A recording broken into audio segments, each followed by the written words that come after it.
بسم اللہ الرحمن الرحیم۔ السلام علیکم۔ اس حدیث میں نبی کریم صلی اللہ علیہ وسلم نے امت کی طرف سے بھی قربانی کی ہے۔ سبحان اللہ عز و جل۔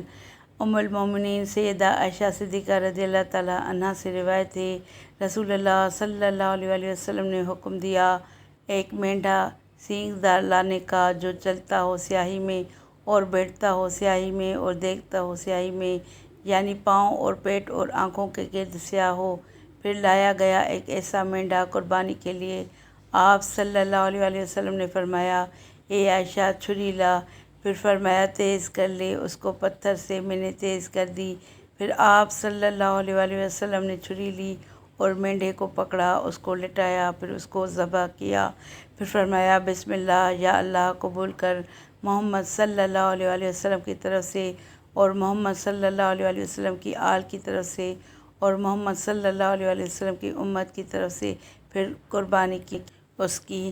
صلو علی الحبیب صلی اللہ تعالیٰ علی محمد صلی اللہ علیہ وسلم۔